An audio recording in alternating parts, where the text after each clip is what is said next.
Hello students, welcome back to my channel Shiksha competition.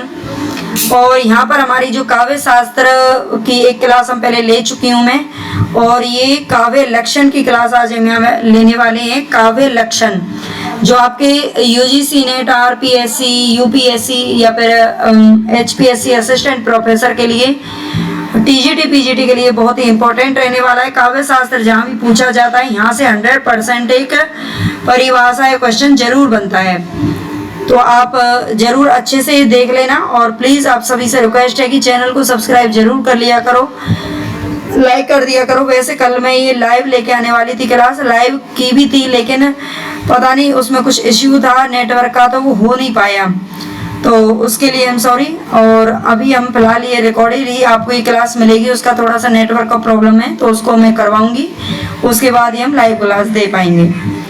ठीक है, तब तक आप ऐसे ही पढ़ लेना, पढ़ना ही तो है।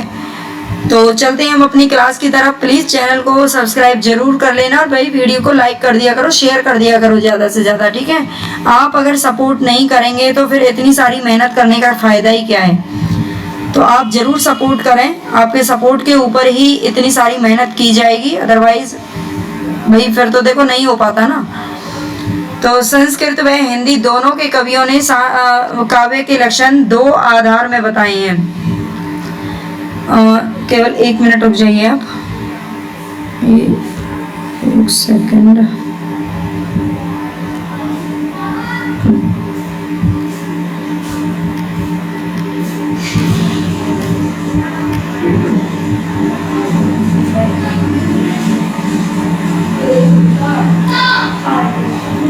चलते हैं, ये हमारी पहली स्लाइड है।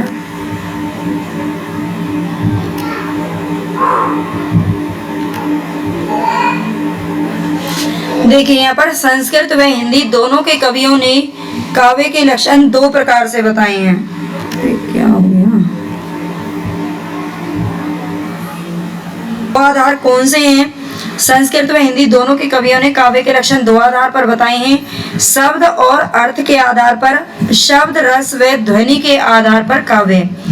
ठीक है, तो ये आपको ध्यान रखना है। संस्कृत और हिंदी दोनों के कवियों की यहाँ पर बात हो रही है। उन्होंने काव्य लक्षण 2 आधार पर दिए हैं, शब्द और अर्थ के आधार पर, शब्द रस व ध्वनि के आधार पर काव्य।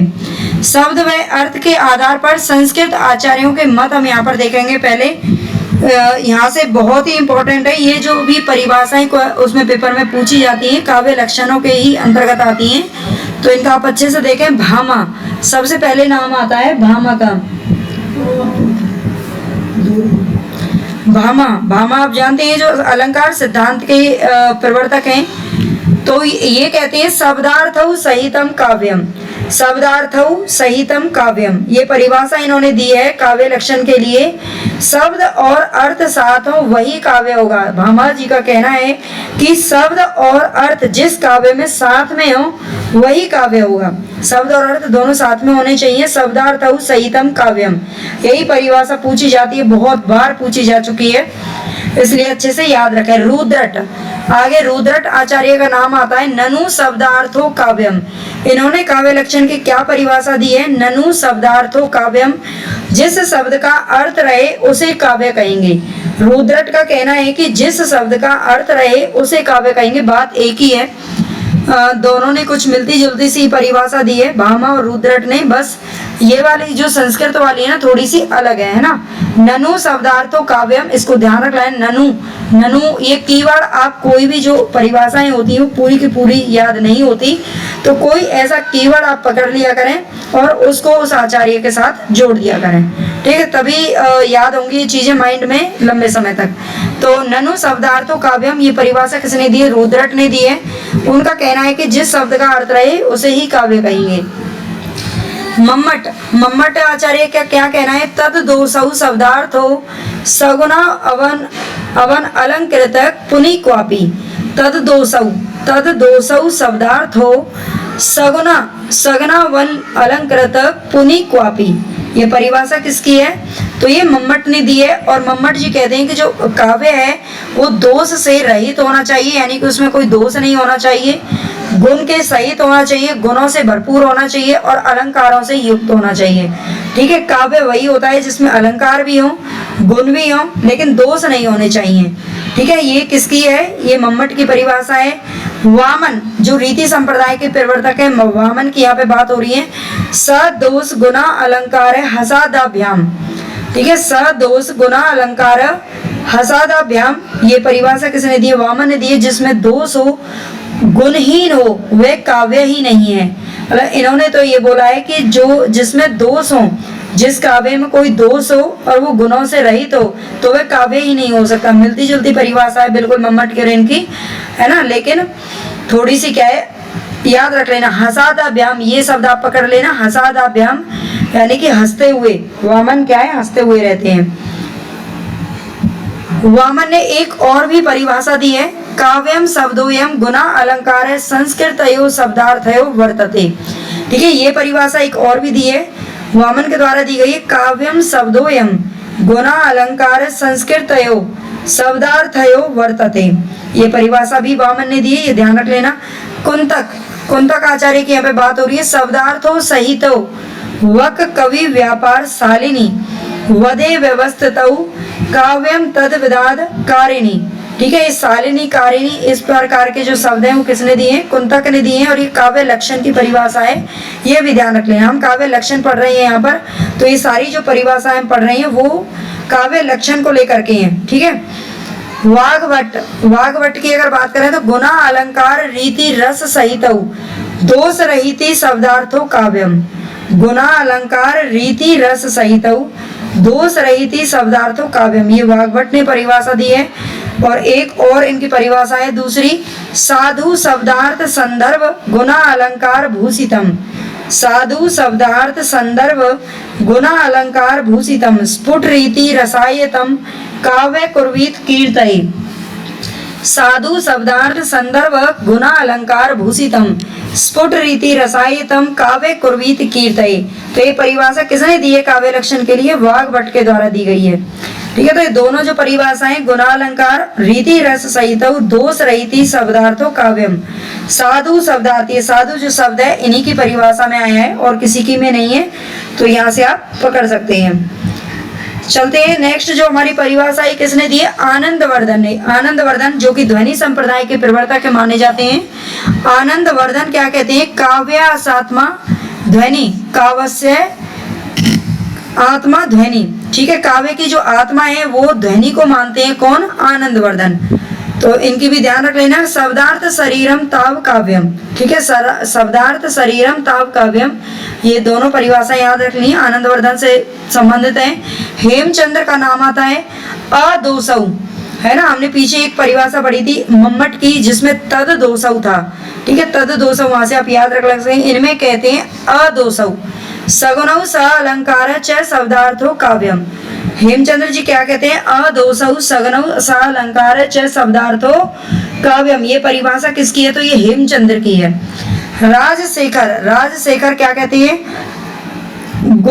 गुण अलंकृत च वाक्यमेव काव्यम, ये राजशेखर ने परिभाषा दी है। गुण अलंकृत च वाक्यमेव काव्यम, ये परिभाषा किसकी है? काव्य लक्षण को लेकर के, तो ये राजशेखर की परिभाषा है। चलते हैं आगे। शब्द रस एवं ध्वनि के आधार पर, अभी हमने पीछे पढ़े थे जो काव्य लक्षण है वो दो आधार पर उनके बताए हैं, शब्द और रस के आधार पर और एक शब्द रस और ध्वनि के आधार पर। तो उस शब्द और रस को हम पढ़ चुके हैं, शब्द और अर्थ को पढ़ चुके हैं, शब्द रस और ध्वनि की बात हो रही है यहाँ पे। तो ये दंडी ने परिभाषा दी है इसको लेकर के, शरीरम ताव दृष्टार्थ विवच्छिन्ना पदावली। ठीक है, ये परिभाषा किसकी है? दंडी की है। शरीरम ताव दृष्टार्थ विवच्छिन्ना पदावली। ठीक है, ये काव्य लक्षण को परिभाषा किसने दी है? तो ये दंडी ने दी है। जगन्नाथ की बात होती है, रमणीयार्थ प्रतिपादक शब्दम काव्यम, शब्द काव्यम, ये परिभाषा जगन्नाथ ने दी है। रमणीयार्थ प्रतिपादक शब्द काव्यम। विश्वनाथ की बात होती है यहाँ पर, वाक्यम रसात्मकम काव्यम। ठीक है, वाक्यम रसात्मकम काव्यम, ये परिभाषा किसने दी है? तो ये विश्वनाथ के द्वारा दी गई है। तो ये आपको समझ में आ रही होंगी। पहले अगर आपने काव्य शास्त्र पढ़ा है तो थोड़ा बहुत आपको मतलब याद होगा, अब रिवाइज हो जाएगा। नेक्स्ट देखते हैं पर भोजराज। भोजराज की बात होती है। भोजराज क्या परिभाषा देते हैं? निर्दोष निर्दोष गुणव काव्यम अलंकारई रसम कृतम रसन्वितम। ठीक है, निर्दोष गुणव काव्यम अलंकारई रसम कृतम रसन्वित कवि कुर्वन् कीर्ति प्रीति च विदन्ति। ये परिभाषा किसके द्वारा दी गई है ना, बहुत बड़ी सी इन्होंने परिभाषा दी है, भोजराज की परिभाषा, ये ध्यान रखना। जयदेव क्या कहते हैं, निर्दोष लक्षणवती सरितिर गुण भूषण सालंकार रसानेक वृत्ति वाक्यम नाम वाक। ठीक है, ये जयदेव क्या कहते हैं, निर्दोष लक्षणवती सरितिर गुण भूषण सालंकार रसानेक वृत्ति वाक्यम नाम वाक। ये परिभाषा लक्षण काव्य लक्षण को लेकर किसने दी है, तो जयदेव के द्वारा दी गई है। आगे देखते हैं हिंदी कवियों के मत। ये अभी हमने जो पढ़े हैं वो संस्कृत आचार्यों के मत थे, अब यहाँ पर हिंदी कवियों के भी मत देख लेते हैं। ये भी मोस्ट इंपॉर्टेंट है, यहाँ से परिभाषा हमेशा पूछी जाती है। ठीक है, तो इसको ध्यान रख लेना। केशव दास सबसे पहले नाम आता है केशव दास का। यद्यपि सुजाति सुलक्षणी सुवर्ण सरिस सुव्रत भूषण बिनुना विराजई कविता बनिता मित। ठीक है, यद्यपि सुजाति सुलक्षणी सुवर्ण सरिस सुव्रत भूषण बिनुना विराजई कविता बनिता मित। ये भूषण का नाम सुन करके हम मतलब कंफ्यूज हो जाते हैं, और जहां पर ये परिभाषा पूछी जाती है कभी भी आप देख लेना प्रीवियस ईयर का पेपर, उसमें भूषण का नाम जरूर देते हैं ऑप्शन में, ताकि बच्चे कंफ्यूज हो जाएं और यहाँ पे गलत कर दें। ठीक है, तो आपको ध्यान रखनी है केशव दास ने परिभाषा दी है, ना कि भूषण ने।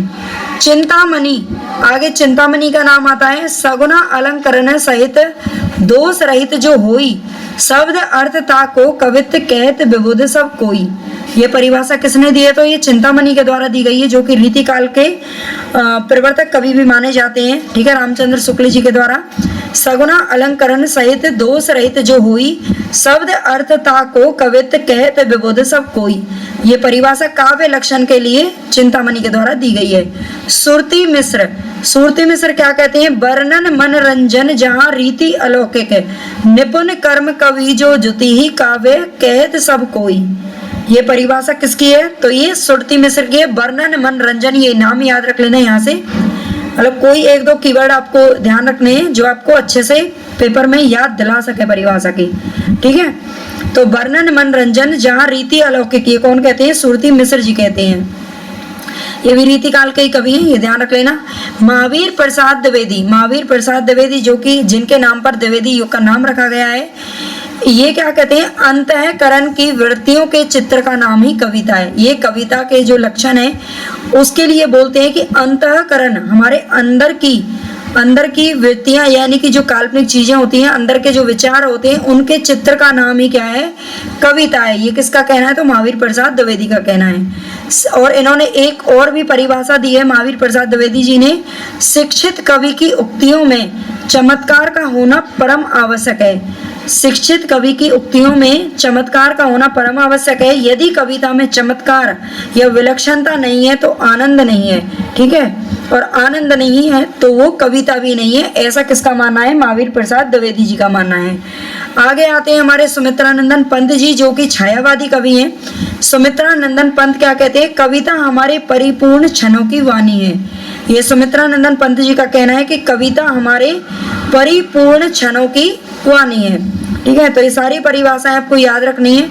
और देख लेते हैं यहाँ पर प्रेमचंद, मुंशी प्रेमचंद जी का क्या कहना है, काव्य जीवन की आलोचना है।